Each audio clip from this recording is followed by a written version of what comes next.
Hello, everyone. Welcome to All Things Hucks Racing, Episode 8. I'm Eric Hucks. And I'm Renee Hucks. And we have an absolute crap ton of stuff to talk about today. That's assuming you guys want to talk about this stuff. You know, audience participation is appreciated. Joe and Sang are here, as well as Renee. Right? Yep, I'm here. I'm here. Zeus is here. Dizzy and Bella. We're all here. Where should we start off at? I guess then. Oh my God, there is so much to talk about. I assume chronologically we want to talk about the car show at Talladega. We can talk about that. Okay, we'll start there. Afragola, Anthony says hello. Hi. Lewis says what's up. What's it been, like 3 weeks since we had a podcast? Yeah. Is that thing getting on you? You getting? I'm trying to set my tablet up without the cord, the charger part being. Gotcha. I see it doesn't show the live chat anyway, which is kind of. There we go. All right. Well. Now it do. Now it do. Okay. What is it? That would have been about 3 weeks ago. Could have been 4 weeks. Probably 3 weeks ago. We did a car show at Talladega. What was the name of the show? It was at the NASCAR track, the Motorsports Museum there. It was called damn, what was the name of that show? Well, hell. All Star something or other. Hold on. Yeah, it was All Star something. Hold on. Let me go here. Let me take this picture.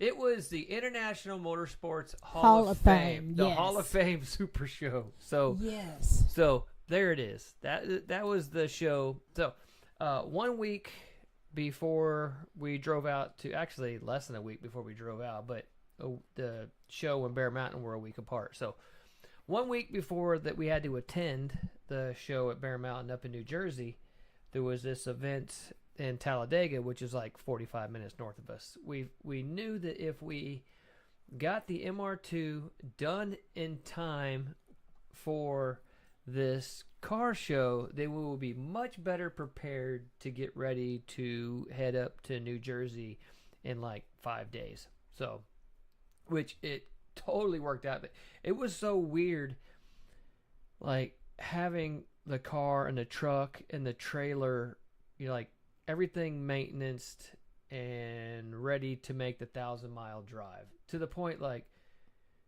we were looking at each other like, do we got everything done? We felt like we was forgetting something. Because it feels weird as shit being ready a week early. But so we did get the car ready, just like what would have happened the day before leaving for Bear Mountain. The day before this car show, we're up late, we're cleaning the car, we're going over the details, I'm getting the door panels in it, vacuuming the carpet. This thing hasn't been out of the shop in 3 years or something. Yeah. It's just been stored up, like giving it a wipe down and cleaning it to finally get it outside. So it's got all, new cross member, new front suspension, a completely new engine and wiring setup.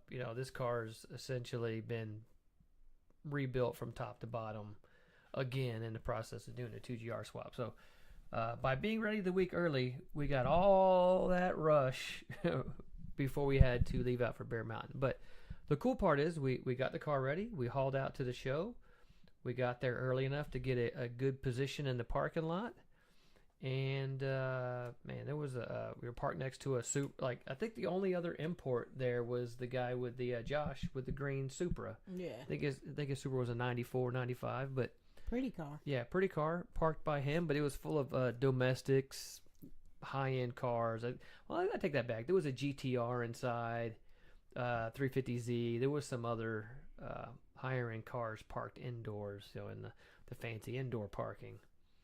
But it was a good time. As you see, we won the Adam Carolla Choice Award, and we knew there was supposed to be a celebrity judge, and I think we didn't know till the day before the event that Adam Carolla was a celebrity judge. And then the day of the show, it completely slipped my mind. I totally forgot that was even ever going to happen. And then I see the guy who I'm talking. There's a guy had it was an '08 Grand Am with a '57 Chevy body grafted on it. And apparently up in New England, this is like some front-wheel drive class asphalt track race car. And he's moved down here to Alabama, and everything down here is dirt ovals. There's no place for him to race his car anymore, so he just loads it up and takes it to car shows and stuff. And it's like super cool. You know, it's got a LS4 front-wheel drive setup, cage, looks like a regular asphalt grafted car. And I see him jump up and go over there and shake the guy's hand and have the guy sign his cage. And then I realized, oh shit, that's Adam Carolla. I had totally forgot that there was supposed to be a celebrity judge. And then Adam walks over to our car, asks about the MR2s. You know, apparently knows cars. Asked about the headers and the shifter and the other modifications and what car that engine came from and stuff. And we talked for a little bit, as you guys probably saw on the video that was shared to MR2OC. He then proceeds on, and they go and talk to other cars, and he disappears down the line. And shoot, it wasn't. I don't know. It wasn't 5 or 10 minutes. He started walking back towards us. Was it? No, it was definitely more than 10 minutes, right? I don't know. It didn't seem like long once he had came over and talked to you. Right. So a bit later, the cameraman, his cameraman that was following him around, come back and ask if I could put the hood down because he wanted to shoot some B-roll of the car. And I was like, oh shit, they want more pictures of my car for the video that they're doing. I was like, hot damn. So I put the hood down, and he's walking around filming it, and I'm standing out there talking to some other guy, and then I see Adam Carolla walking back, and he's carrying a trophy, and I'm like, oh shit. I was like, oh shit, is it me? And sure enough, he come over there and congratulated me and interviewed me again on camera, and it was cool. Like I said, when he first came up to me and started talking to me, the very first time when we were at the back of the car, I was almost kind of tongue-tied, like, but you know, I got into my spiel and spit it all out and told him about it.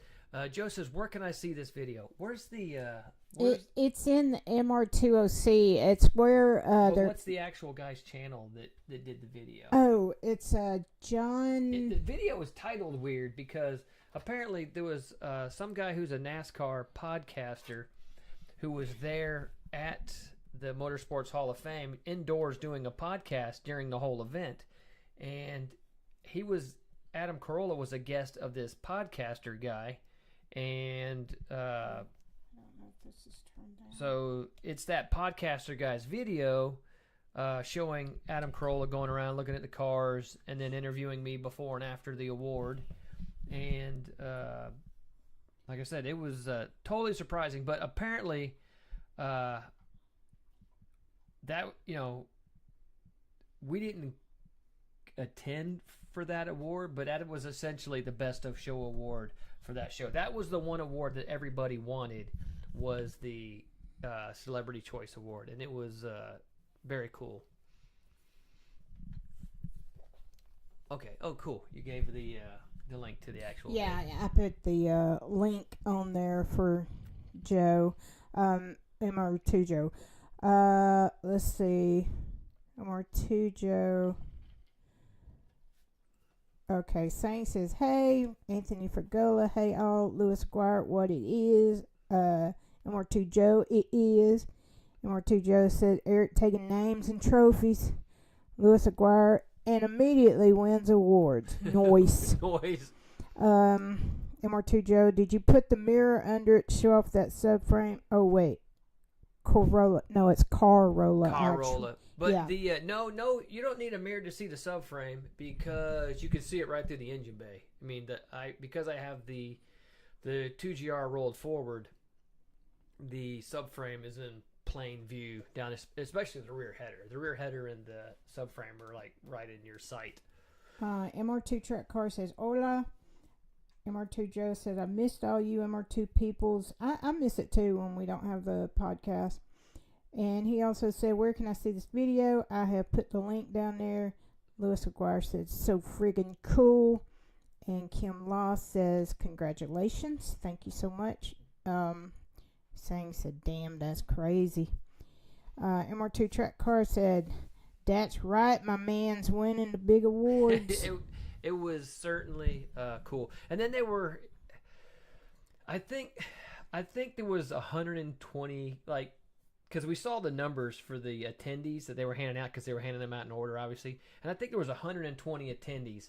This was the very first, this show, they plan to have this annually, and this was the very first one. But they also handed out a top 100 award, and the joke was like, I guess everybody's going to get one because there's only like 120 cards here.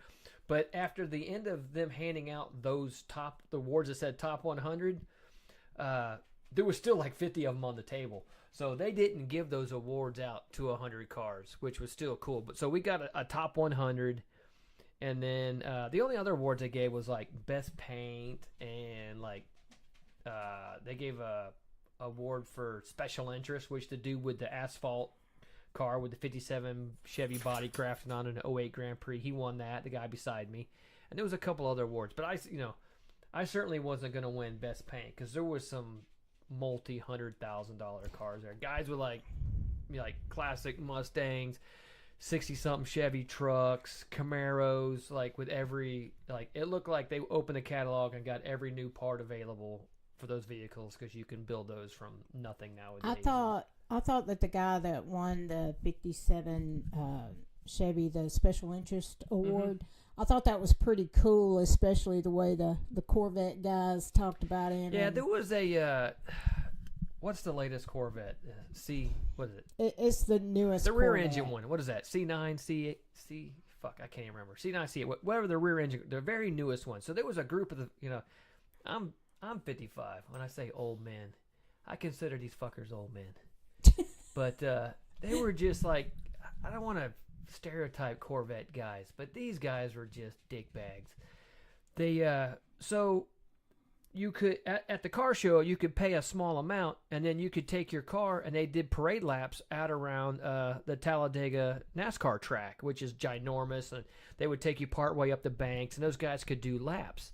And during the show, the guy in the Supra and the guy in the 57 Chevy, those guys took off and asked if we could save their parking spaces. They were like on each side of us, so we put chairs out. And so we put chairs out and blocked their spots so they could come back and get in the same spot.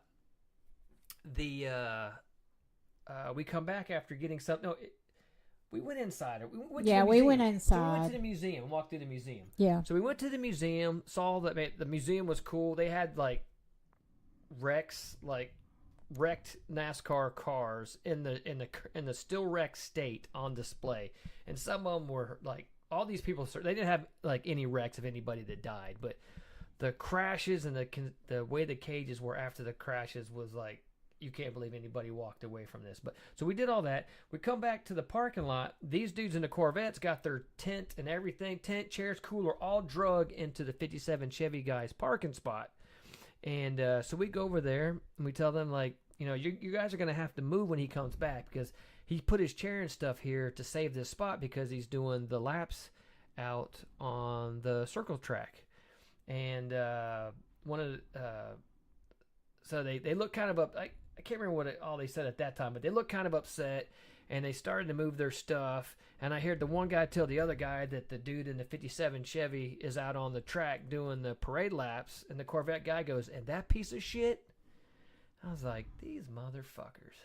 Yeah, they were very rude. Yeah, they were just like, for being car guys, they were dick bags. So I thought it was cool that the 57 Chevy got that special interest award. Yeah, so these Corvette guys didn't win dick. I didn't even see one of them get a top 100. And then the damn 57 Chevy guy gets the special interest award, which was cool as shit. Yeah, it was. Okay, let's see. MR2 Track Car. At Bear Mountain, everyone asked about the hard lines for the wastegate and didn't even see the subframe. They were blown away by all of Matt's hard lines. Joe says, "LOL, that's funny, Matt." Joe says C8. Matt says, "I was pissed like someone asked me about it." He wanted somebody to ask him about it.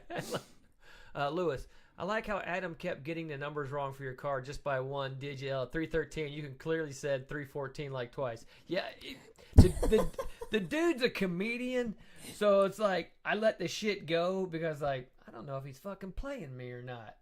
And then he come back and I told him it was a 3.5 liter. He comes back and says 3.2 liter.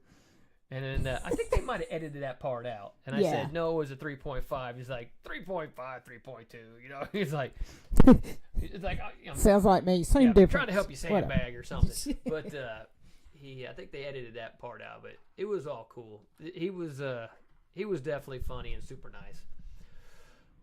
Joe says, I would have asked you, Matt. Chris says, yo, yo, yo. Joe Dirtbag. Zach, hello, hello. And Joel Garcia.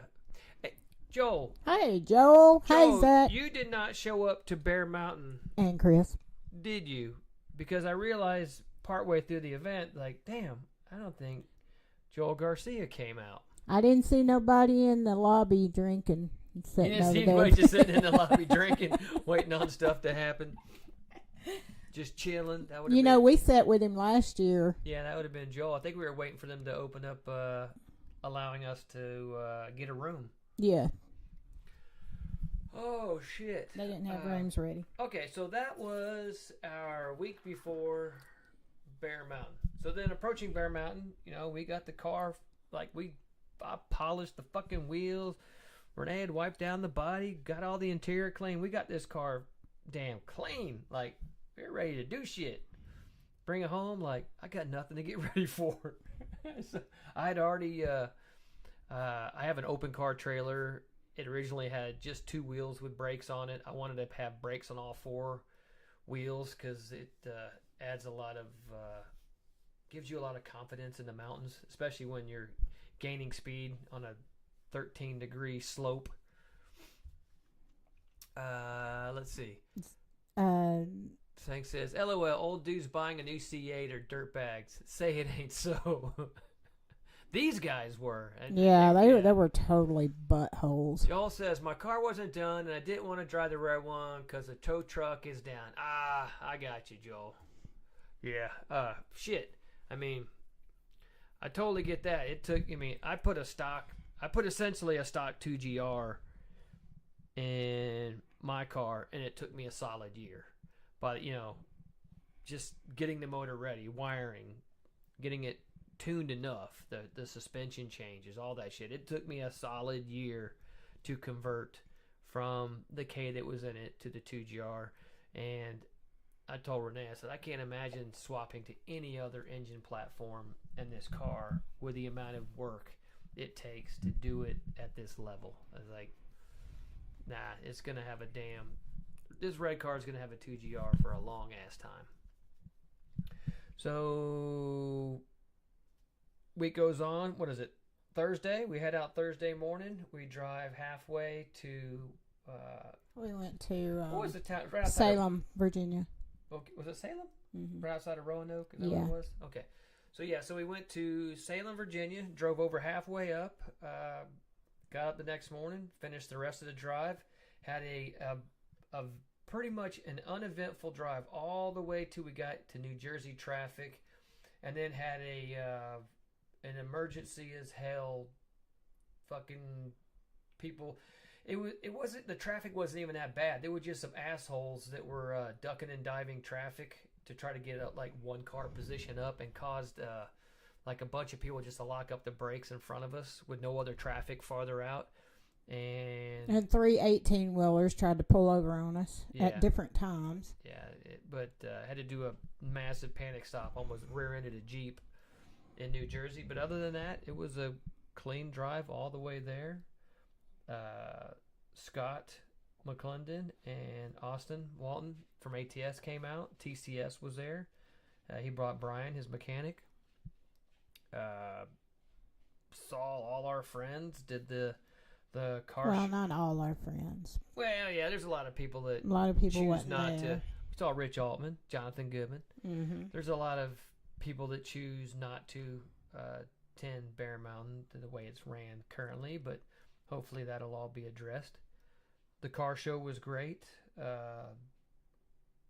We got there early. TCS, ATS had a booth. We had a tent and our chairs. I told Renee we were going up there. I'm not taking any product. I'm not taking a table. I'm not selling shit. I just want to go, have my chairs, hang out, talk to people. Like, I don't want to be tied down to, ATS had a bunch of T-shirts, and they were selling T-shirts, and Ty was displaying product and talking to customers and getting future sales. And me, I just wanted to hang out by my car and walk around the damn car show and see stuff and not be tied to any particular position. The show was good. They were kind enough to present us with a vendor's award. I didn't call it award. An appreciation plaque. So they gave all the vendors a plaque of appreciation. Ty got one. We got one. ATS sponsored late. So, they were glass too. They were very they were pretty. Beautiful. So they're going to end up mailing the plaque to ATS. The award portion came around. We let's see. Actually, I should have been. I totally Okay, since I totally fucked up here, I'm going to. There. Okay. There's the Adam Carolla Award. I forgot I got pictures of all this stuff to share. Yeah. So there's me with Adam Carolla, shaking my hand. Like I said, nice guy. Presented me the award. Over here on the side that you can't see is like 6 dudes with professional camera rigs filming this stuff. I was impressed. That was a lot of equipment they were carrying around. There was a damn lot of equipment there. So let me catch up on these.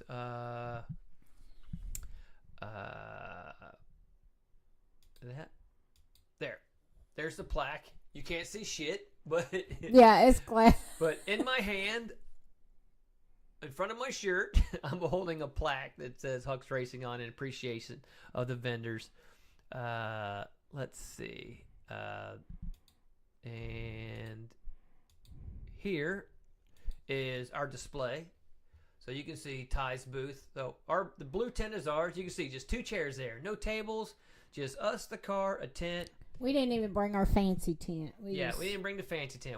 I wish I'd have brought the banner, though. Yeah, I did too. Next time I'll bring the banner. We're going to do that for MR2s on the Dragon. But it was a good time. Had the car on display. You can see Ty's tent there in gray. Farther down, you see the orange-looking tent. That was ATS down there. So all of us were there. Everybody had a good time. I like my shirt that ATS had and gave me. Oh, okay. Yeah, we didn't. We should have told Ty we needed some shirts. Like, Ty didn't give me a shirt. ATS did. Yeah, Ty needs to damn mail me a shirt. Okay, now, right here. Bam! So, there we go. There's all the awards from the... You can see the glass one there. From the 2 weeks. Let's see if I can... I got this locked. See if I can unlock it. They can click on it, I think, and open it up. But I'm zooming this shit in. You sure are. It's going to be so big you ain't going to get all the car in it. That's okay. Okay, there it is. You can see the MR2 Bear Mountain 2025 Hucks Racing, the Adam Carolla Award. That's the tall trophy in the middle. We won Best Modified SW20 at Bear Mountain. Okay. Bill Strong, everybody in MR2 land should know who Bill Strong is. Bill Strong has been in MR2s as long as anybody. He used to own the MR2OC forum, the internet forum. You can see the Top 100 award beside the trophy. But Bill Strong actually did the judging on the SW. All the SW20 judging was done by Bill Strong. And it was super cool that Bill chose ours as the best modified SW20 at the show. I thought it was pretty cool because he had said he was ready to make fun of you and your K-swap, and he said, I come up in there and he's got a 2GR in there. He's like, damn. But, okay, the engine rotated vertical got the top seal of approval from Bill Strong. Bill Strong said, absolutely, that was an improvement that even they would look to do. Any weight move forward in the chassis is of benefit. The ease of being able to get to both valve covers is a benefit. Like I said, we had, oh my God, a year ago when we Saying said put a 2GR in the car and all of a sudden he likes your car again. It is. You would be surprised at the number of people that fucking hated us for the K are like best bros now that we got the 2GR and doing 2GR stuff. But that's all good. We didn't do any of this to make anybody our friend or enemies, but to have Bill totally be on board with my engine rotation and all the reasons that I had did it was very cool. What else was I getting towards? Oh, a year ago, we picked up the 2GR. We made it clear that we were going to do a swap. Unlike any 2GR swap to date, we're not going to use any off-the-market swap product. We're going to create better ways to do the swap, through the whole process, working with ATS and TCS. And man, the amount of pushback and disdain was crazy at that time. All the way now to the point where I have everything that I said I was going to do up to this point. I haven't gone to the track and beat the current record, which I really don't. Congrats to Lounce, and an 11.6, 11.5 is impressive, but I don't think at our car's current weight that we're going to have much trouble eclipsing the current track time. But as far as making power and proving what I was saying from the very beginning, that the current aftermarket parts for 2GR swaps are severely lacking in potential. We have proven that they were, and we're going to keep moving forward. And I'm guaranteeing in the next couple years that what you see I've done here, that other people will start offering product to copy our results. MR2 Track Car said Bear Mountain is the best place to break down. You have all the vendors and shops working on your car. Ask me how I know. Matthew had one bolt fall out and one bolt come loose, and totally lost his ability to shift while giving a guy a test ride, which is the worst time. But with all of us there, it started to sprinkle. I popped the tent out of the bed of the truck. We put the tent over them. They all tried to. Ty pulled out a strut brace kit. Shook a bolt kit out of it, gave Matthew the one bolt out of his strut brace kit. I think Matthew barely got the bolt started and got himself in a position enough to get home.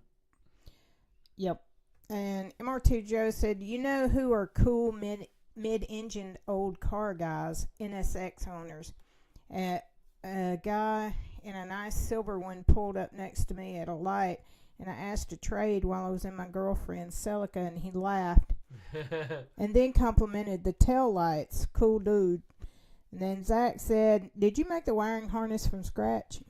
Yes. Yeah, I bought... of course he did. I bought all the connectors from Ballinger and Corsa Techna. I think that's what it's called. Corsa something. Sangopedia. We'll have this company. We'll have the company names memorized, but Corsa Technica, I think, is the one. The Sanctionary. Yeah, Sanctionary and Ballinger bought all new connectors and pinned the whole thing, wired and pinned the whole thing from nothing. I've never even held a stock 2GR harness and ECU in my hands, so I don't even know what a stock harness. I mean, I've seen them in cars, but I've never touched one to work on one. MR2 Joe said, I thought the best place for fuel pump swaps was Nationals, Matt. Yeah, it was. Yeah. And he said, LOL. Anthony Fergola said, I was in Pennsylvania racing. We probably passed you. I don't know. We went through there. Yeah, Pennsylvania's one of them states you're not in very long. MR2 Joe, my car, the car looks fake until you see the awards. Chris Bailey, that's a big trophy. Mr. MR2 OC himself. Yeah, Bill Strong. Yep. Sang said, put a 2GR in the car and all of a sudden you liked your car again.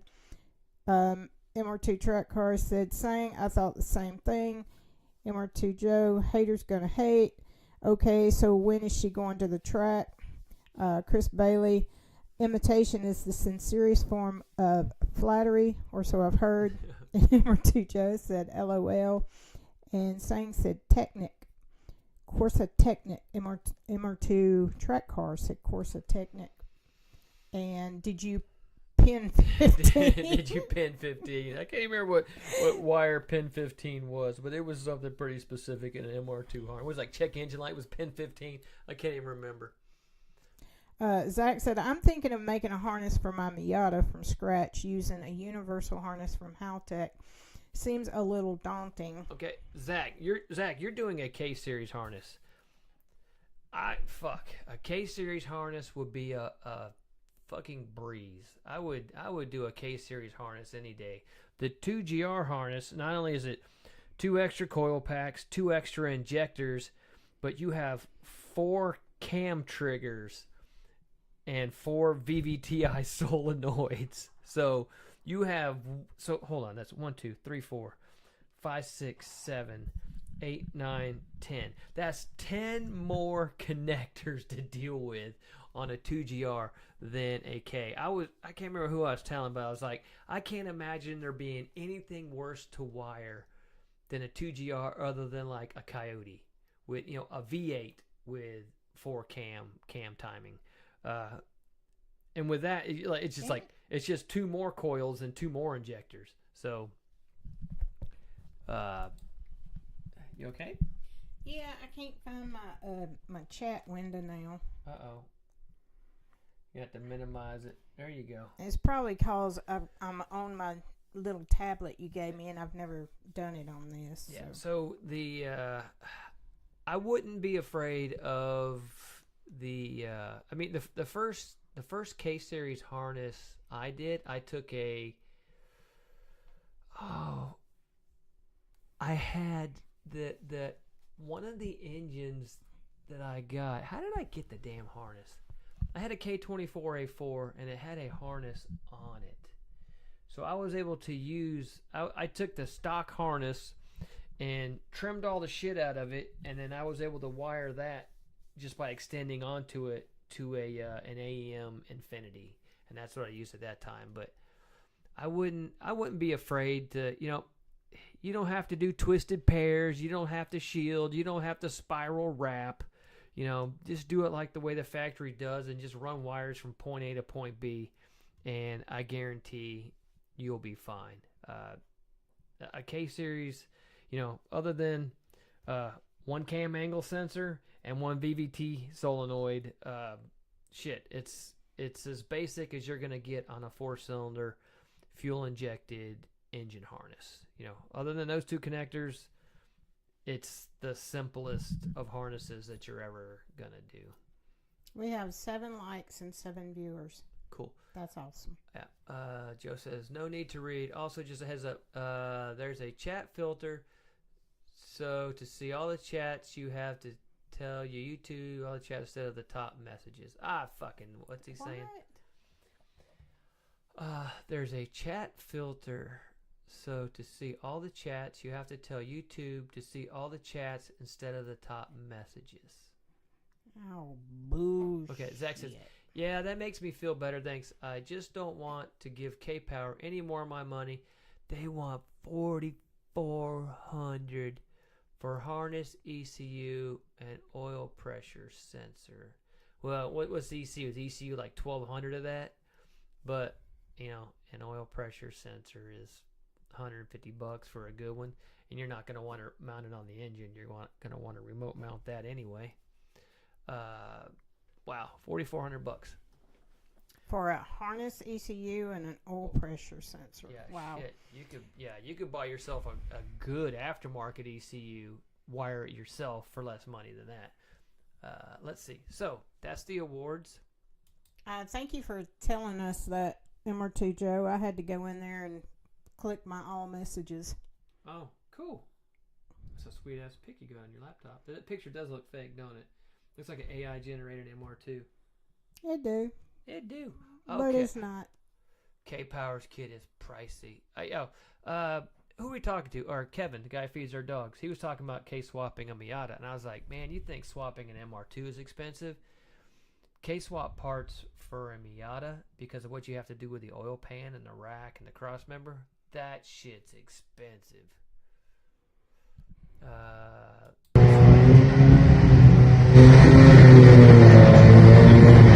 Today went 783.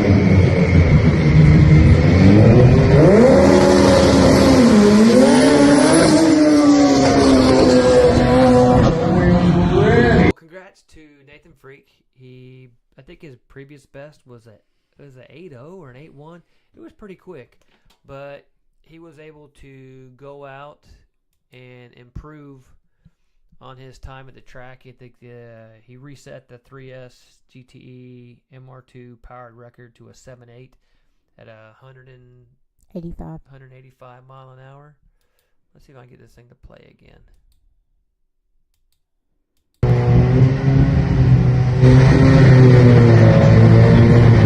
Today went 783. Oh, here we go. Yeah, that was a crazy wheelie. Yeah, I asked Nathan today if there was any damage, and he said all it did was it bent his front bumper mounts, which, you know, he has a steel plate up front to get weight on the nose, that attaches to his bumper and his battery, and there's a whole bunch of other stuff in the nose of the car to get weight on the car, and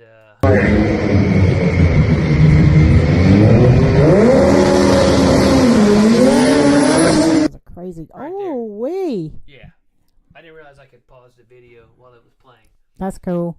Yeah, but look how much the tire's grown. Look at his parachute mount. Yeah, it's dragging. Is damn on the track.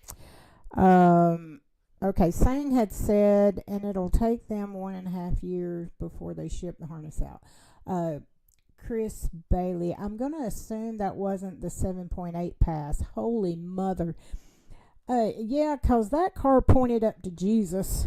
Yeah, that was the so the 7.8 pass. He said he thought he could put a little more power in it, and it didn't. When he went to fourth, it didn't take fourth immediately, and he had to pull it again to pull fourth. So he felt he had a little more in the car, and he was only going to get one more pass during the day. And as you can see by this wheelie image, he was really trying to pour the heat to it in the beginning of the pass. He said he gave it too much sauce. Yeah, too much sauce. Yeah, Chris says that parachute took a beating. Yeah, so congrats to Nathan Freak.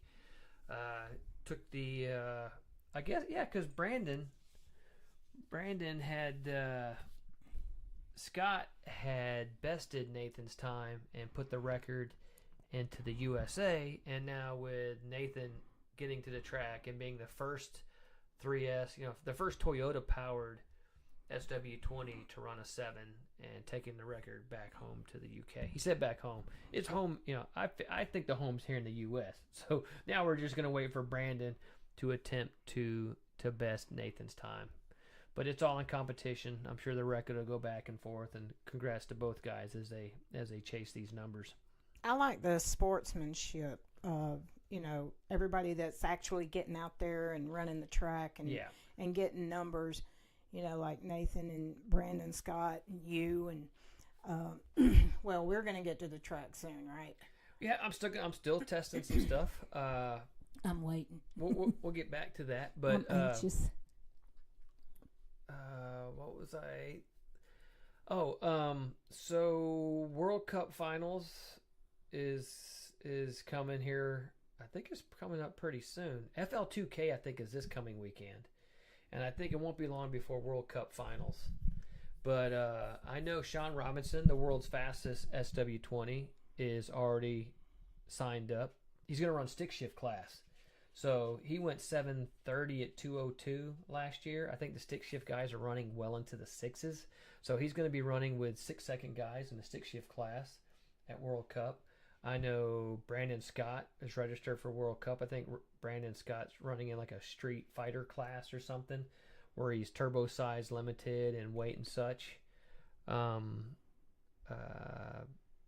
To my knowledge, that's the only two. I have no idea what Kyle Wade's doing with his MR2 nowadays. I would assume he would, since he ran a 7 50 or something there last year, he would be qualified to sign up. I haven't seen anything on the, because the WCF likes to post like the little groups of the car classes and shows who all is going to attend. And I haven't seen anything of Kyle Wade attending. But yeah, big things are still, people are still trying to get out there and run fast numbers. My 2GR quarter mile, I have a 2GR boosted and 2GR all motor records on our website. There's been numerous times there. Brian Hodges was the first 2GR powered MR2 into the 9s. I think, he certainly wasn't the first into the 10s because the guys at ATS went 10s. But so guys at TCS, Ty and Brian, first into the 9s. Several other customer cars. One of Ty's customer 2GR builds, like a guy comes in, has a 2GR turbo build, and it leaves. That dude took his car to the track, and he went like a 10.9 on like Ty's out the door turbo 2GR swap, which is so like kind of out the door on the trailer to the track. Yeah, but I mean, this is the guy. It's like it's the guy's daily driver car. Puts E85 in it, takes it to the track, runs high 10s. I mean, that's pretty damn cool. Some other guys have gone 11s on Ty's and ATS's turbo swap stuff. I don't think I've had a single update to the all motor 2GR list. I think somebody did. I need to go back and look, because if you look at the list on our website, I have the date at the top when I last had updated it. I don't think there's been an update to the all motor list in a damn minute since earlier this year. But that's pretty much that for drag racing. Us, we're gonna get back to the track, but now that I've tuned the car on gasoline, the next step is I am going to tune on E85. Let's see if I can change my what I want to change the image to. Oh, we haven't even talked about. You got 3 messages or 3 comments. Okay. MR2 Joe said, so Eric's going to World Cup. Nope. And going to take more names and trophies. Nope. And he said, Kyle just said he's going to try and go this year, I think, based on his video yesterday. Okay. Yeah, I have no idea. But all I've done to this point since we got back is attempt to wring every bit of pump gas power I can out of the current 2GR setup. The setup is super simple. It's a set of valve springs from ATS. It's our custom stepped long tube header with X-pipe setup. I'm running a Ross damper, however that, whatever power you think that's helping or hurting, I got no idea. And an FXE intake and the same cold air length and diameter that ATS uses on their FXE intake kits. So that is that is the total mods list. Somebody posted after I shared the dyno results and asked if he could get a mods list. I'm like, this is gonna be short as shit. Valve springs, custom headers and X-pipe, FXE intake with a stock 2GR throttle body, and a cold air. All the power that I've made, if you took my cam angles and my ignition timing, you can make this same exact power on a reflash stock ECU. The ECU itself is not adding any power. It just gives me the ability to have drag race functions when I go to the track and better logging and ability to tune it in real time. Let's see. Matt says 285 and turn it up. Joe, I think she'll take a 50 shot. I'm not putting any niters on it. Zach says I did an 888 in the 8th mile. Better watch out, 2GR turbo guys. Renee says I think that's next. That was to MR2 track car. He said tune on 85 and E85 and turn it up. I'm not sure how much. I mean, the fuel is the turning it up. Later on you cut some M1 into it, but I want to do straight E85. Like some guys do E85 and gain nothing. Some guys gain like 10, 15 horsepower. So I don't, is it really down to your combination? Our tank's really low. I think by Thursday, Friday, car's just going to stay strapped down. I'm going to swap some E85 into it and see what it does. But on the screen, you can see run 6 and run 27 are essentially the same tune, reran days later in different weather. So you can see it's 10 degrees hotter, humidity's way different, correction factors up. But that's me running the exact same tune file days apart just so I can baseline gains. It's hard to, all motor shit, you're working for like 1 horsepower, 2 horsepower, 3 horsepower, like pull after pull after pull. You're trying to like work for these micro gains. And you can get lost in engine heat and heat soak and stuff and not really know that you're actually making an improvement. So the beauty of Fuel Tech is just on the touchscreen. I have the initial tune there, that run file 6. I have that tune loaded in the ECU, so at any time I can load that tune back into it, do a dyno pull as like a new baseline, and then compare my current tune file to it. But this, if you look at right around 2,900 RPM, where like if I stomped the throttle late, it would just pass right through that. But if I floored it at 2,000, you can see this nasty 50 foot-pound hole down there in the bottom of the tune.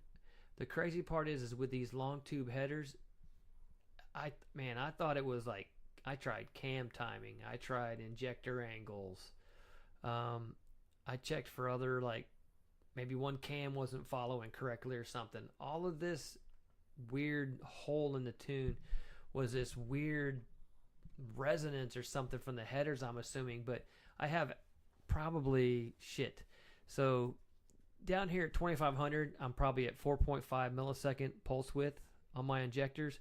Where I roll into this hole, I had to actually jump to like 7 milliseconds and then dive right back down to 5 milliseconds after that hole to get the fuel. So all of this was just a lean spot in the tune that dumped the power.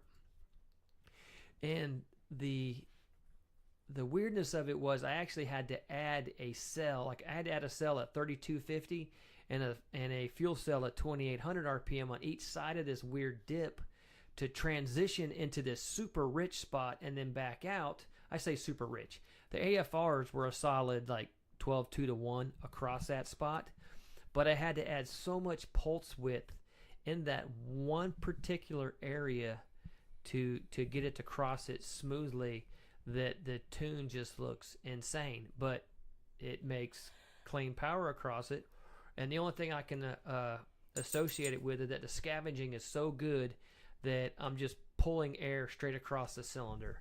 Like I'm 100% evacuating the cylinder and pulling air right into the exhaust, right out from the intake valve right out the exhaust valve. And no amount of exhaust angle or intake angle change ever corrected any of this. Man, I'm hearing a train out there. Well, there's more leaves falling off the trees, so we're going to be able to hear stuff soon. Mm-hmm. Zach says, shit. He said, hole in the tune. Better get Jesse to look at it. LOL. So there we are. So that is an explanation of what's going on here. But all these gains you see are like that dip in the tune at 2,900 was all air fuel ratio related. And then the rest of the gains you see across the power band there is all cam angle. Now, if we go back and look at these, so on that night, I had done numerous tunes back to back. So between runs 36 and, yeah, he's getting all fidgety, isn't he? He's wanting down. Yeah. So if you look at run file 36 and 40 here, I mean, I think I'm up to like run file 48. 48 damn dyno pulls at this event, trying to get the maximum power out of this combo. But so run 36 is with my normal cold air setup with the velocity stack on the end of it. I don't have it on here, but I did run 37. I put the velocity stack right against the throttle body. It lost power. Run 37. I tried with the like an 8-inch tube. It lost power. It lost power everywhere, but had this weird plus 10 horsepower around 6,800 RPM. I wish I would have saved a file of it, but it had this weird ass lump. Run 39. I tried. I angled the cone back down into the bay by the vent, and it actually lost about 4 horsepower everywhere. And then he's being an asshole right now. He's probably wanting to go out. Oh, bye Zeus. And then, so 39, I put the velocity stack air filter setup pointing down into the vent spot like normal, and it was down everywhere. The moment I take it and I flip the stack back up where I'm pulling air from above the car instead of below the car, I'm assuming pulling air below the car, I'm getting like hot air from the radiator and the residual heat from the engine bay, but it absolutely picks up power when I take the cold air and I move it up out of the engine bay. And so 36 and 40 is just backups of the exact same tune after I had tried all the other cold air variations and found out all I did was damn lose power everywhere. Let's see.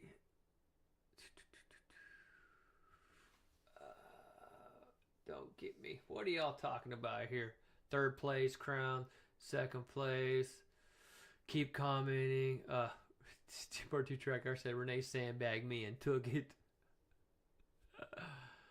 Oh yeah, I don't know how the crowns work. If you enable it on YouTube, can pay Eric for stickers, I think, to give him XP. What the fuck? They've never paid me shit. Sank says 326 horsepower, 9th octane stock ass cams. MR2 Joe says Mario Kart goes hard. Hook a leaf blower up to the pipe. Okay, now this here was last night. This run 36 and 40. The next sheet I'm going to pull up is I did let's see, I did 4 runs back to back this morning to see if the cool air would affect any, and it meant like 1 horsepower. So this is the pulls that I did this morning. You can see the temperature. It's funny if you look at the temp. Every reading is like a degree higher. So I do a pull, look at the log, do a pull, wait a little bit. So best numbers, 327 wheel and 297 foot-pounds. Obviously, I was super hoping to break the 330, 300 mark on pump gas, but it just seemed like that wasn't happening. I mean, shit. When I made in the 3 teens, I thought I was doing something. And then we touched 320s. And then I got into the high 320s. I'm just super glad to be at this point. And there might be somebody out there, but to my knowledge, nobody with a 2GR and a front-wheel drive configuration on any transmission is making this much power on these few modifications. Joe says that thing makes some PSI. Zach says NSX roof intake income. Yes, I definitely want to look into building some sort of a scoop over the roof to bring air down into a cold air. I think that would definitely be cool as hell. And Joe says LOL. So this is the current numbers and where we currently stand. And I think I'm actually up to, I did 2 more dyno pulls. I think I'm up to 47, but I took an oil fill cap and I modified it for an MPT fitting, and I hooked it to a gauge and I checked crankcase pressure when I did a pull because I wanted to make sure that my valve cover venting and all was adequate. And I saw 0 change in crankcase pressure or vacuum during a pull. But I think at this point, after like I said, injector phasing, ignition timing, cam timing, air fuel,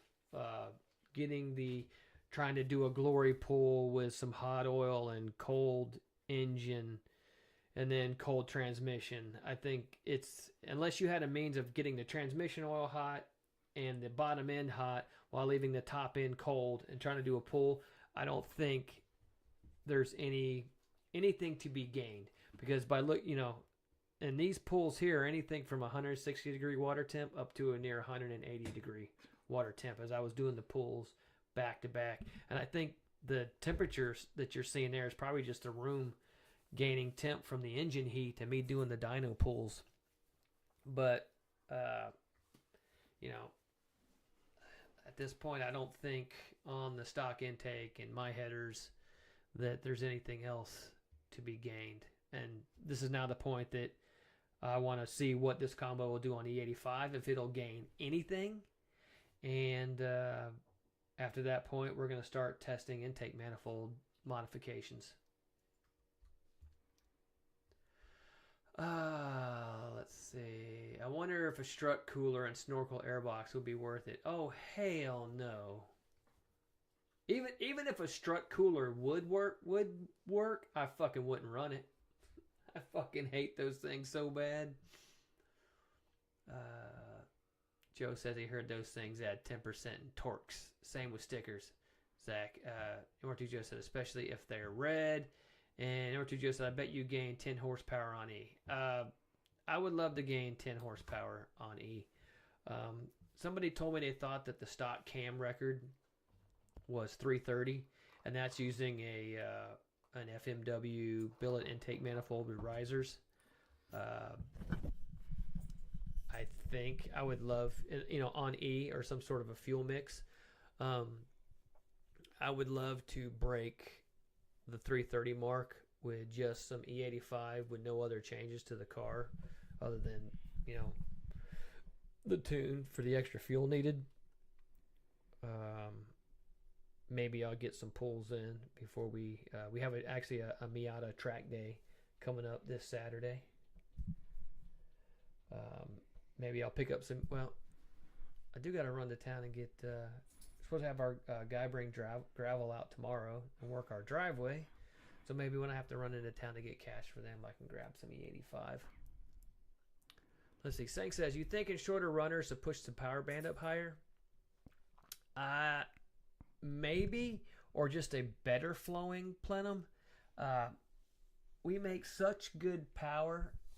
I mean, we are making so much more power than everybody else at the bottom of the power band that I don't mind, like having the bottom end hurt a little bit. It's just with our gearing and doing the shift optimizer math, it shows me shifting at 7750, 7800, which drops me down to about 5400 RPM.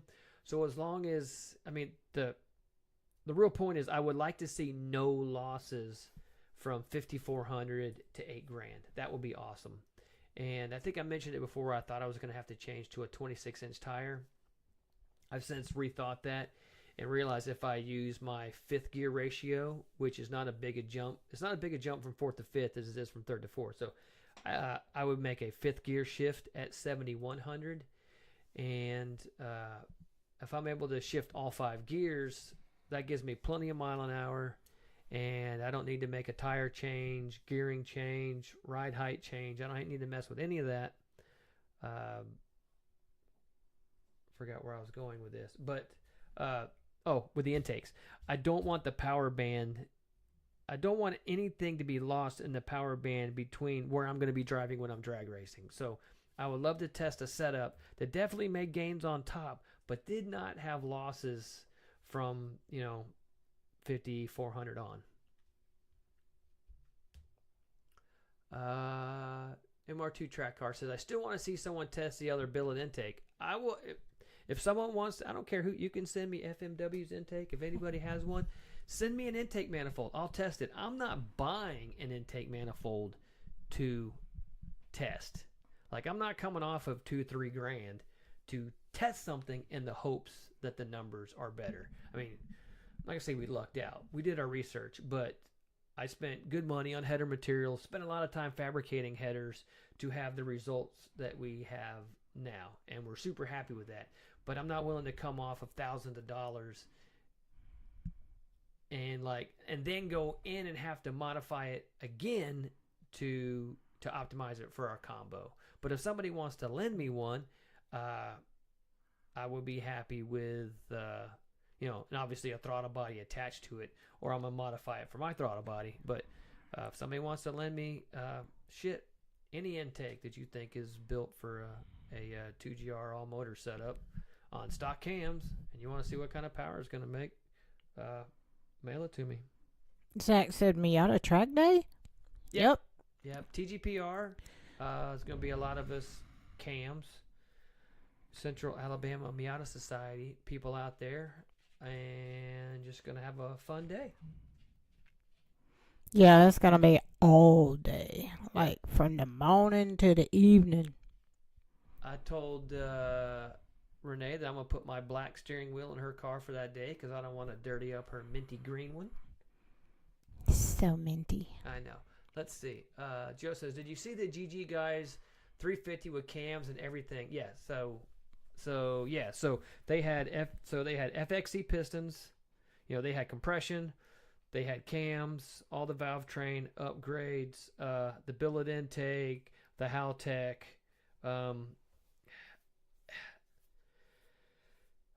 I think there's a lot more to be had there. Obviously, that build is a good $10,000-$15,000 over what I've done, and I think if I spend that kind of money, I can certainly make more than 25 more horsepower, and that's the route. That's why we are doing this. We know that there's better gains to be had, and we're going to do the testing to find out how we can improve. Let's see. MRT truck car. Zach says E85 should get you a smidge higher. I would like to think that just E85 is a larger fuel volume to air volume. I would hope maybe carrying in more fuel. I don't know. We'll see.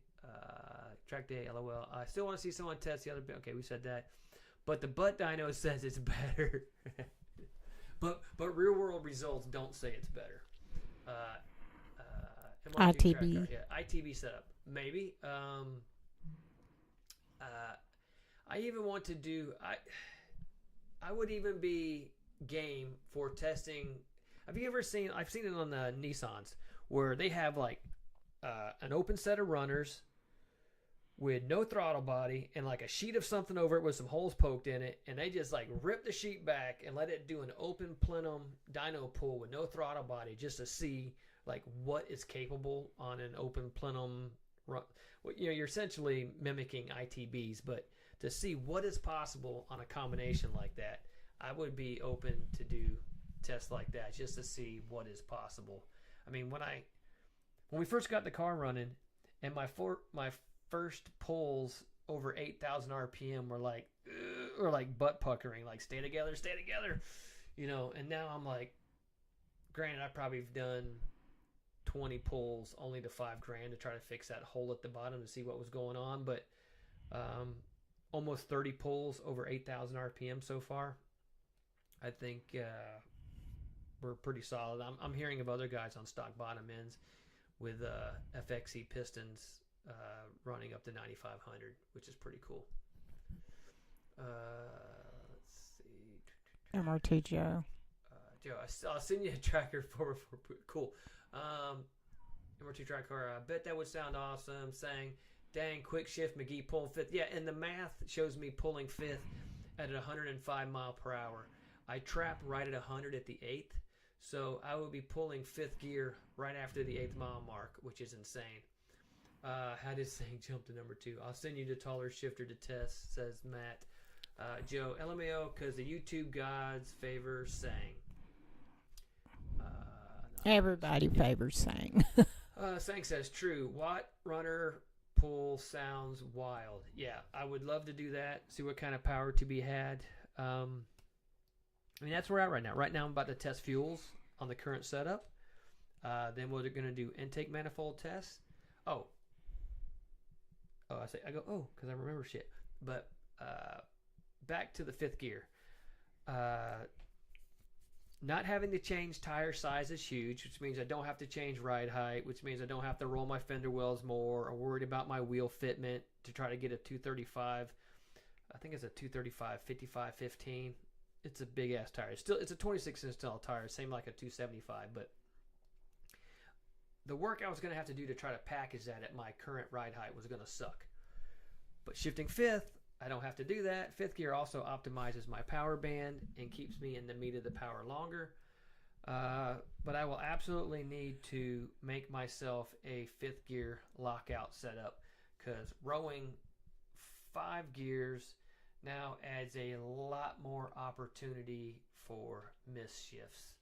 So in the meantime of testing these other fuels and intake manifolds, I will be designing a 5-gear lockout setup so I can shift this dog box and not money shift this thing from fourth to third or third to second, or there's like a whole bunch, or fourth to first, who knows the fuck, but there's a whole lot of ways to fuck up when I'm pulling 5 gears.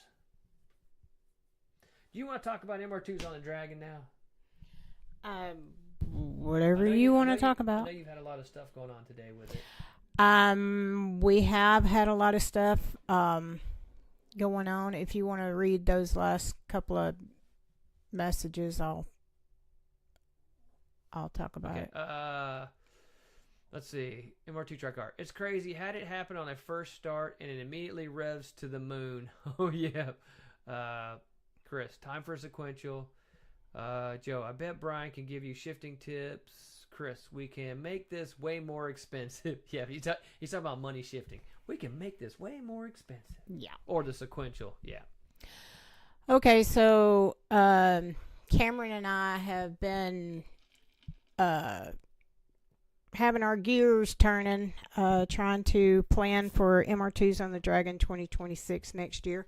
We do have our blocks not locked in. I think we have like 75 available cabins, lodge room, and the camp for people to reserve. So I think it's about 75 or something like that. We also have reserved the parking lot out by the general store. We're going to have a car show that's going to be judged and trophies given out. We're going to have a vendor alley. We're still trying to get vendors together. So we're hoping to get like ATS, TCS, all the reputable MR2 vendors is what we're trying to do. We also got the ball field out there. It's the same one that the Miata group takes pictures in. We have rented that. I rented that today and reserved it. So that is ours for that Saturday. And we're going to have the fire pit both nights by the gunner cabin. And I think they're going to have cookouts both nights. So people won't have to go up to Quills or anything like that to eat dinner. I think they're going to have lunch on the cruise, and the only thing, probably everybody can go eat breakfast. Hopefully, what was the other restaurant? Was it Hazel's? Yes. Yeah. Hopefully Hazel's is open when we go back. They have great breakfast. I love their breakfast. But anyway, there is a link. You can go to MR2's on the Dragon community page on Facebook, and there's a link that you can make your reservation. And they have our dates is set for June 3rd through June 9th. So you just pick what you want. We're doing June 4th to the 7th. So whatever you guys want to do, they have open dates on both ends so that everybody can choose more dates. I think that's it pretty much. I mean, we still got 8 months until the event. It's coming up fast. We still got a minute. Yeah. So, yeah, it's coming up pretty fast. But, and where two Joe said they better sell wieners there. Oh, are you coming? Yeah. You traveling out, Joe? You need a wiener?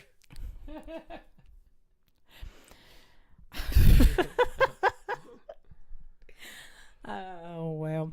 Anyway, if anyone would like to be a vendor or a sponsor, and you better have a reputation that's good in the MR2 community. But contact Cameron Tony, and you can get everything set up with him. We're looking for sponsors to give stuff for the goodie bags, or pay for some part of the event. We've paid a little bit, a good bit, for the event. So vendors and sponsors we're looking for. Just let us know. I can get you in touch with Cameron, or you can contact Cameron yourself. I think that's all I got to say. That's it. Okay. If anybody out there has any 2GR questions or any other MR2 stuff they'd like to go over, just let me know. I pretty much gone over all the talking points I wanted to address today. Talked about the events, talked about the build. I mean, the build itself is super simple. There's not, I haven't had the heads off. I've had the cams out of it, obviously, because I had to put valve springs in it. So I did the modifications to the cam gears to prevent the sleeve on the exhaust gears from falling out and the bolts from backing out on the intake cam side. Those are just longevity mods. Same with the valve springs. The valve springs just prevent valve float and rocker kick at high RPM.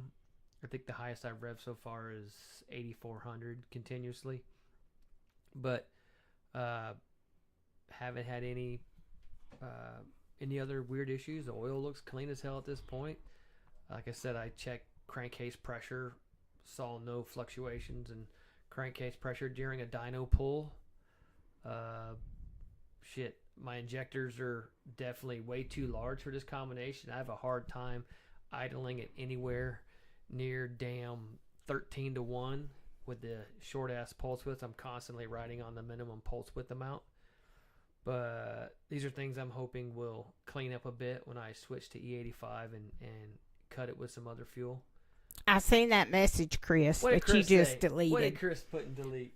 He said, "How big is that wheelie going to be on that thing?" Oh, he brought it back. Oh, how big first is that wheelie. First wheelie going to be? I don't know, because you know that the only reason that I'm not suffering as much weight penalty from the 2GR swap is because I took additional weight out of the car. Sadly, most of that weight came out of the front end. With the K, I did have the radiator in the back. I had to move my radiator back to the front. So I did put some weight back on the nose, but that didn't account for as much. My rear weight bias, I think, is 1 or 2% more rearward than it was before. That added with the additional bottom end torque that the 2GR has, the rotating inertia. Wheelie control should be fun. MR2 Joe said, "How much would it be to do a simple 2GR swap MR2 ballpark?" That is something for like TCS. TCS, yeah. TCS to answer. I think you can drop off a car. If you were to drop off your car at TCS, I think it's like $10,000 to pick up a running swap. That's him supplying the motor. Obviously there's parts like clutch, flywheel, headers, harness, ECU, alternator. Like, there's a whole shit ton of other parts that has to come along with the swap setup, and I thought the package was around $10,000. Matt, MR2 track car, he said, the question I have to ask about Tail of the Dragon this year is, can Eric keep up the whole pizza a day lifestyle? I don't know. Oh. Were we doing a pizza a day lifestyle? I don't know. But we almost did this weekend with the Miata cruise. Oh, yeah. Eating pizza, and then I almost got a Mexican pizza that night. Yeah, we had a. I don't think we mentioned that. We did have a Miata cruise just this past weekend. It was a sunset Yeah, Miata cruise. Sunset Miata cruise. So we met at 2, drove to a place and had a meal around 3 o'clock, headed out of there at 4, did a bunch of scenic driving, went to an overlook, then went to another spot to end the day and sat on the ground and watched the sunset. It was pretty damn cool. Zach said Joe's getting lazy and just wants you to do it because he said, but I want a Hux built MR2. Sadly, we don't build MR2s for the public. We build MR2 parts for the public because I just don't have time to do both. Joe says, I just want to know, but I am lazy. Now, the guy that designed the Miata, I can't remember his name. Tom. But apparently something. the man that designed the NA Miata has passed away. So I think he was designer, 70 something. Miata body style designer, that guy passed away. So sad. Matt says, yeah, I gave up on that and finally finished my car myself. Yeah. Oh my goodness. Yep. That's where we're at. And we have had car stuff every weekend this month. So this is going to be the 4th weekend in a row. So we went from car show in Talladega, driving 20-something 100 miles round trip to New Jersey for the MR2 meet, to the Miata cruise last weekend, to a Miata track day this coming weekend. MR2 says, I heard Matt, just keep waiting until I can build my car. LOL. Yeah. Building your own car is definitely a skill to be appreciated. Let's see. Another struggle. As I said, yes, recipes, lead design for both the Miata and the RX-7. Oh. Yeah. Oh. Yeah. Oh, my goodness.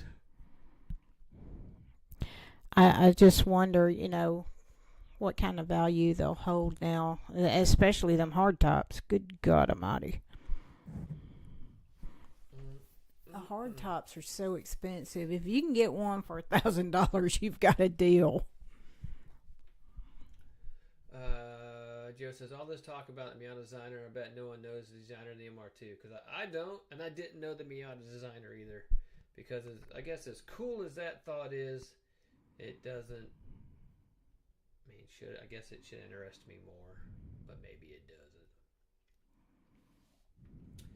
Chris says, I'm waiting for this car building thing to appreciate. I feel like all I do is go to Summit Racing. I know. Looking for more parts and more parts to repair with. I'm staring at my combo now thinking which intake modification direction I want to go in. I feel like I'm past the hardest part of all this hump was actually finding cam angles that these headers appreciated. And it was a shit ton of dyno pulls and effort to find all the gains that we did.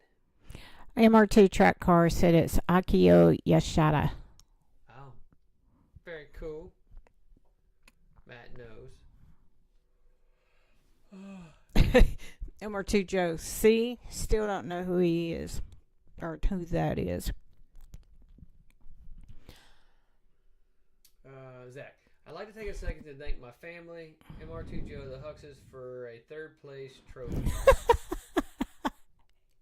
Congratulations, Zach. Congratulations to you. And MR2 track car got 2, and MR2 Joe got 1. He's Frank Susan in those comments. They're like 3 words, enter. 3 words, enter. 3 Yeah. words, enter. Frank could be trying to have a whole paragraph, but he'll break it down into little spurts. Sang said, Chris, your car is a living savings account. Just start selling stuff if things go south. Wow. Hey, Chris, weren't you looking to do some additional engine upgrades over the winter? I thought you were talking about possibly cams and more displacement for the blower setup you have. Joe says, Miss Frank, Zach, hard work and perseverance pays off. Yes, it does. Frank is good. He's just busy. a busy man. He's boss at work. He's boss at home. He's got the baby, and he moved himself up from worker to boss's boss. Yeah. Let's see. Smell you later. Let's see. Matt, Chris, I'm hopeful I'm heading into the clean up the car phase versus what the fuck, how did that shit fall apart now? I just fixed that. Work smarter, not harder. Zach's a funny guy. MR2 Joe said, man, I'm so tired I can't even talk. I know. We ran over. I didn't even stop and say the I told you we was going to be past 8. Let's see. Chris says, well, given how Sang just gave me the blessing to dump more money into it, I'm definitely thinking we need a built K24. There you go. Just a simple piston rod setup with some mild cams, valve springs, like a TSX head or something. Put that damn supercharger on it, let it eat. Is that what we're going to do with James's car, or what are we? I'm going to all-motor James's car. I don't think I'm going to supercharge anything. But we're going to make it a daily, right? Yeah. Okay. Mild. Yeah. There's so many cam options for the K. Like, K's got 2 cam profiles. So you can have a super mild, low profile, and drive around on that. And then have it when VTEC kicks in, it's way more aggressive. Do it, then you can beat up more Miatas, says MR2 Joe. Okay, guys, get your goodbyes in. We have covered all the topics tonight. I'm glad we could talk to you guys. We're super happy how our 2GR build came out at this point. Our whole goal was to prove that we knew there was more to be gained, and I think we've done that. Matt says, anyone selling a new left leg? The torn muscle shit got me looking for an upgrade. I seen on Facebook or something that he had hurt his leg, or maybe it was in chat. I can't remember, but I know he said something about it. Inner thigh muscle. I hope it heals quickly. Chris said he's finally going to install the ABS setup. That's a good thing, Chris, because I think now that you've waited to this point, there's a whole lot more ECU and programming upgrades available for that BMW ABS setup. Joseph, thanks y'all for the good time. Can't wait for next week. I hope everyone has a great night and a good rest of the week. Matt says, sounds like extra weight, Chris. I think Chris already has to carry weight to meet his class minimum from the way his car is currently set up. So get those goodbyes in. We are going to end this podcast. Bro got crown snipe from me. Yeah, MR2 track car took 3 and Chris Bailey took 2. Hilarious. Well, thank y'all for the support. Yeah. Congratulations to our top fans. Yeah. Thanks for the support. Thank you everybody for listening. God giveth and God taketh. Got it. We got everything out that we wanted to say. So thanks everybody for listening.